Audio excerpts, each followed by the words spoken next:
شروع کریں جی بسم اللہ. معزز صافی حضرات، یار کسی اور چپ کرا. آپ لوگ خاموشی اختیار کریں. بس صحیح ہے، سارے میں صحیح اسٹارٹ کریں. معزز صافی حضرات، بلوچستان میں جاری ریاستی جبر ہم سے بہتر آپ جانتے ہیں. ہم نے ایک مختصر سے دورانیے میں ریاستی جبر کو نہ صرف دیکھا بلکہ سہ بھی لیا ہے. اسی طرح آپ کے ادارے سے تعلق رکھنے والے درجنوں صحافی اسی جبر کا شکار ہوئے. جبری زبان بندی کیا ہوتی ہے آپ سے بہتر کوئی جان نہیں سکتا ہے. جبری گمشدگیاں، دھمکیاں، ہراسمنٹ اور جان سے مارنے کی دھمکیوں کے بارے میں آپ بھی جانتے ہیں. معزز صافی حضرات، بلوچستان کے پچھلے 7 دہائیوں سے جبری زبان بندی کے لیے ریاستی دباؤ کا سامنا ہے. اپنے ریاستی جبر، استحصالی منصوبے، وسائل کی لوٹ مار اور سیاسی انجینئرنگ کے طور پر اپنی طاقت کا بے دریغ استعمال جاری ہے. اسی وقت اسی طاقت کو برقرار رکھنے اور بلوچوں کی جائز انسانی حقوق کی پامالی کے لیے اب تک 5 بڑے فوجی آپریشنز کر چکے ہیں اور پچھلے 20 سالوں سے بلوچستان میں قبرستان آباد کیے جا رہے ہیں. مگر کوئی پوچھے تو حاصل کیا ہوا ہے یا اس جبر سے حاصل کرنا کیا چاہتے ہیں؟ یہ ہمارا وطن ہے، کیک سمجھ کر اس کو کاٹا گیا. وسائل کی بے دریغ لوٹ مار جاری ہے اور آج بھی پاکستانی مین اسٹریم میڈیا میں بیٹھ کر کوئی بلوچستان کی مختلف یونٹوں میں تقسیم کاری، کوئی ہماری شہرہ گوادر کو کاٹنے، کوئی ہماری تاریخی حقیقت سے بھی منکر ہے. ان تمام چیزوں کو باریک بینی سے دیکھا جائے تو ایک ہی جواب مل سکتی ہے، وہ یہ ہے کہ بلوچوں کو صفحہ ہستی سے مٹانا، ان کی شناخت کو مٹانا، ہزاروں سالوں کے وطن کو ٹکڑوں میں بانٹنا، اور یہ سب اس لیے کیا جا رہا ہے تاکہ اسلام آباد کے حکمرانوں کی عیاشیاں مکمل کی جا سکے. معزز صافی حضرات، بلوچستان ہمارا وطن ہے. اس پر جاری جبر کے خلاف بولنا ہمارا فطری حق ہے. ہم پھر سے کہیں گے کہ اپنی سرزمین پہ جو خدا کی عطا کردہ، جو ہمیں اپنے آباء و اجداد کی ہزاروں قربانیوں کے بعد وراثت میں ملی ہے، اس پہ رہنے کا، سانس لینے کا، فیصلہ سازی کا اختیار ہمارا فطری حق ہے. اور جب کبھی ہمارے اس حق کو چھیننے کی جس بھی طاقت نے کوشش کی ہے، بلوچوں نے اپنی کمزور پوزیشن میں ہی صحیح لیکن دستبردار نہیں ہوئے ہیں. ہماری قومی تاریخ، ثقافت، نظام زندگی اور اخلاقی رشتوں سے نابلد حکمران ان کے دانشور اور صحافی میڈیا پر بریفنگ اور ٹاک شوز میں جو شوخیاں بگاتے ہیں، ان سے معروضی حقیقت گمبھیر ہوتی جا رہی ہے. ہماری تاریخی مذمت کی داستانوں سے بڑی پڑی ہے. ہر گزرتے دن کے ساتھ بلوچوں کی تاریخی مذمت میں نئے اوراق حصہ بن رہے ہیں، لیکن ان تمام تر چیزوں سے بے خبر حکمران طاقت کے نشے میں چور ہو کر بلوچوں کو ملیامٹ کرنے کی دھمکیاں لگاتے ہیں. معزز صافی حضرات، بلوچوں کی سیاسی تاریخ سیاسی جہدکاروں کے خون سے لکھی ہوئی ہے. گزشتہ 7 دہائیوں کی سیاسی جدوجہد پر نظر دوڑایا جائے تو معلوم ہوگا کہ سیاسی رہنما کارکنان کی جیلوں کی سختیاں دیکھے، پھانسی کے پھندوں کو چوما ہے، بندوق کی گرم گولیوں کو اپنے خون سے سرد کیا ہے. لیکن ایک چیز جو ہمیں دیا گیا ہے، وہ طاقت کے سامنے سر نہ جھکانے کی روایت ہے. بلا موجودہ حکمران بابو نوروز سے بے خبر ہے یا امیر بلوچ کی پھانسی کو بھول چکے ہیں. اتنی کمزور آفزہ ریاستی حکمرانوں کی ہے، شاید کسی کی نہ ہو. لیکن ہر بار کے ریاستی جبر کو گزشتہ حکمران اپنی غلطیاں سمجھ کر جہاں معافیا مانگتے، ہم دیکھتے ہیں کہ وہ چاہے ذوالفقار علی بھٹو ہو یا نواز شریف ہو، آصف علی زرداری.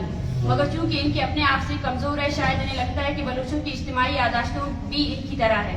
لیکن پچھلے 7 دہائیوں کے جبر بلوچوں کی اجتماعی یادداشتوں کا حصہ ہے. ماؤں کی لوریوں سے لے کر شعر و شاعری تک آج بھی وہ سب کچھ بلوچوں نے اپنے سینے لگا رکھے ہیں جو زخم اسلام آباد کے عطا کردہ ہے.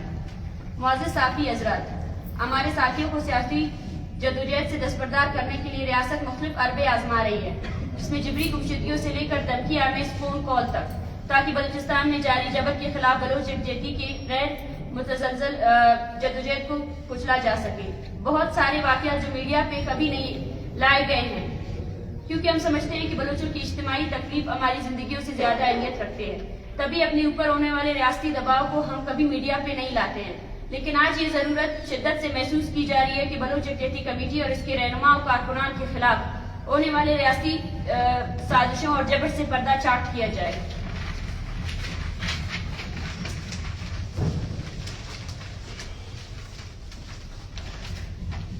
ہمارے خلاف ہونے والے نام نہاد میڈیا بیانیے سے لے کر جس میں ہمیں دہشت گرد، سہولتکار اور غیر ملکی ایجنٹ ہونے کے الزامات نے تک سب کچھ عوام جانتی ہے. لیکن یہ تمام تر چیزیں ہمیں ہماری سیاسی جدوجہد سے 1 انچ بھی پیچھے نہیں کر پائیں گے. معزز صافی حضرات، بلوچ قوم اور عالمی میڈیا، ہم آپ کو گوشگزار کرنا چاہتے ہیں کہ ہمارے ساتھیوں پہ ریاستی دباؤ اپنے آخری حدیں چھو رہا ہے. گزشتہ ہفتے ہماری تنظیمی کارکن گلزادی بلوچ کو کوئٹہ میں واقع ان کے کمرے سے جبری گمشدگی کا نشانہ بنایا گیا. دن دہاڑے 11 بجے کے قریب سی ٹی ڈی کے 20 بے لگام اہلکار کمرے میں داخل ہوئے. گلزادی کو بازو سے پکڑ کر تشدد کیا اور ان کو اسلحہ دکھا کر کہا کہ ہمارے ساتھ چلو ورنہ ہم آپ کو لے جانا آتا ہے. اس کے علاوہ کمرے میں موجود کتابیں، موبائل فونز، لیپ ٹاپ اپنے ساتھ لے کر گئے.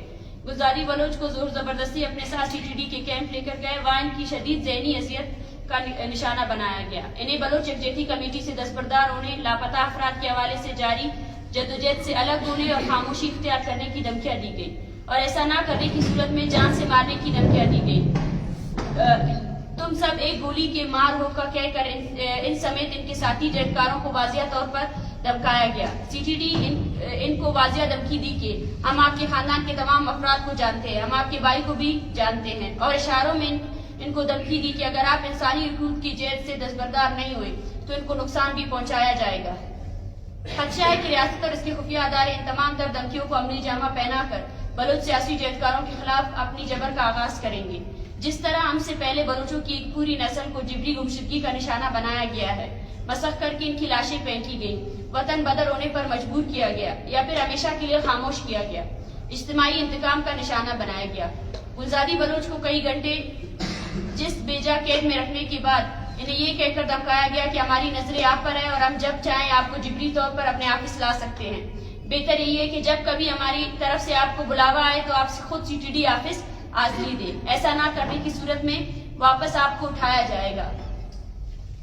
رہائی کے بعد مسلسل سی ٹی ڈی کے اہلکار انہیں فون کالز کر رہے ہیں اور واٹس ایپ کالز کر کے دھمکا رہے ہیں کہ اپنے اوپر ہونے والے جبر کو کسی کے سامنے مت لائے ورنہ نقصان پہنچایا جائے گا.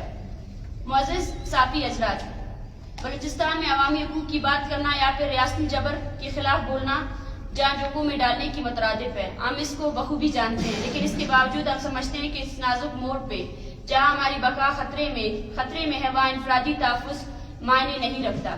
یہی وجہ ہے کہ ہم اپنی زندگیوں کو ہتھیلی پہ رکھ کر جدوجہد کر رہے ہیں.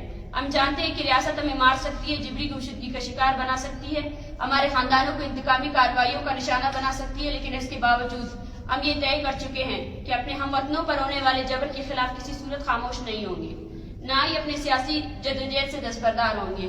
ہم ریاست اور اس کے اداروں کو واضح کرتے ہیں کہ جبری گمشدگی کا خوف ہو یا دھمکی آمیز فون کالز ہو، ہم کسی صورت اپنے سیاسی جدوجہد سے دستبردار نہیں ہوں گے، جبری گمشدگی کے خلاف خاموش نہیں ہوں گے اور کسی بھی صورت ان دھمکیوں سے اپنے جائز پرامن جدوجہد سے دستبردار نہیں ہوں گے. ہمارے سیاسی جدوجہد سے خائف ہو تو اپنے غیر انسانی عمل ترک کر دو، بلوچوں کو جبری گمشدہ کرنا چھوڑ دے، بلوچ قوم پر ہونے والے جبر کو ختم کرے اور بلوچ قوم کو اپنے سرزمین پر زندہ رہنے کا حق دے. ہمارے مطالبات اور جدوجہد انہی چند نکات پر محور ہے اور یہ تمام تر مطالبات عین آئینی اور جمہوری ہے. ہم ریاستی اداروں، میڈیا کے افراد، دانشوروں اور عوام کو یہ باور کراتے ہیں کہ ہماری جدوجہد مکمل پرامن ہے، مکمل آئینی دائرہ کار کے اندر ہے اور اس کو مکمل بلوچ عوامی حمایت حاصل ہے. ہم نہ کسی کے ایجنٹ ہیں، نہ کسی کی سازش کا حصہ ہے اور نہ ہی ہمارے کارکن اپنے ذات کے لیے کوئی آسائش مانگ رہے ہیں. ہماری جدوجہد بلوچ عوام پہ ہونے والے مظالم کے خلاف ہے اور جب تک ان مظالم کو نہیں روکا جائے گا کوئی اس فہمے کا شکار نہ ہو کہ دوست دھمکیوں، جبری گمشدگیوں یا موت ہمیں اس جدوجہد سے دستبردار کر سکتی ہے.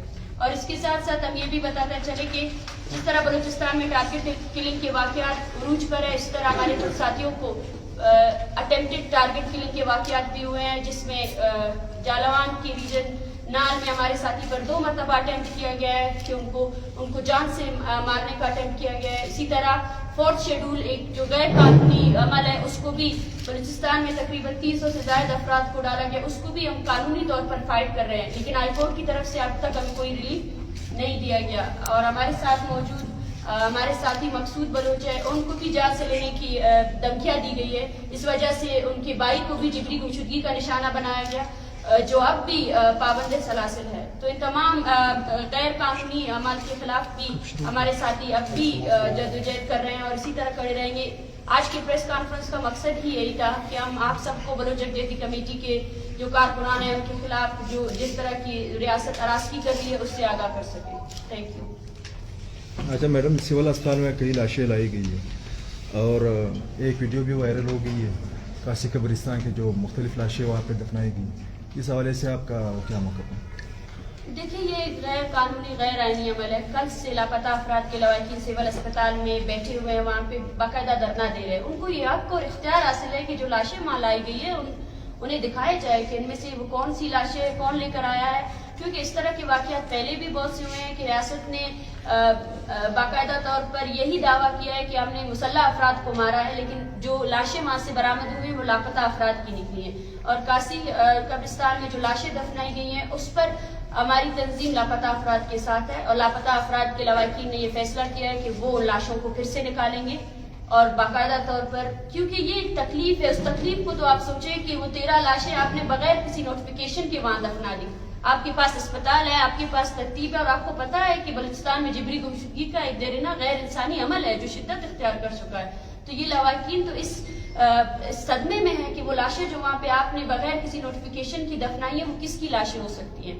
اور ابھی بھی لاپتہ افراد کے لواحقین سول اسپتال کے باہر کھڑے ہوئے.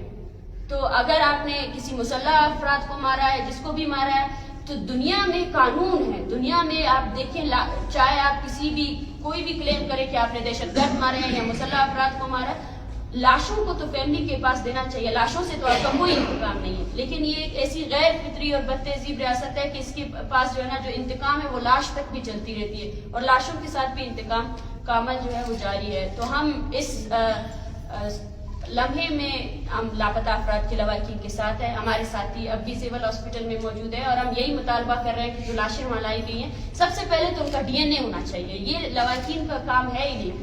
ان کا ڈی این اے ہونا چاہیے. پاکستان میں نظام موجود ہے نادرا کا، ان کی فنگر پرنٹس ہونے چاہیے کہ یہ بندہ جس کی لاش آپ نے گرائی ہے یہ کون ہے، تاکہ ہزاروں کی تعداد میں جو لواحقین آ رہے ہیں ڈیلی کے بیسس پہ سول میں تو ان کو ایک ریلیف مل سکے. کچھ لوگ تو ابھی راستے بند ہیں، وہ آ بھی نہیں سکتے ہیں، لیکن اس طرح کا کوئی نظام موجود ہی نہیں ہے. اور لواحقین مجبور ہے کہ مسخ شدہ لاشوں کو ڈیلی بیسس پہ وہ خود جا کے دیکھتے ہیں، اس ٹراما سے گزرتے ہیں کہ شاید یہ جو لاش پڑی ہے یہ میرے اپنے کی ہو، میرے پیارے کی. ٹھیک بہت شکریہ. Jadi pemalu, jadi pun awak kaya, jadi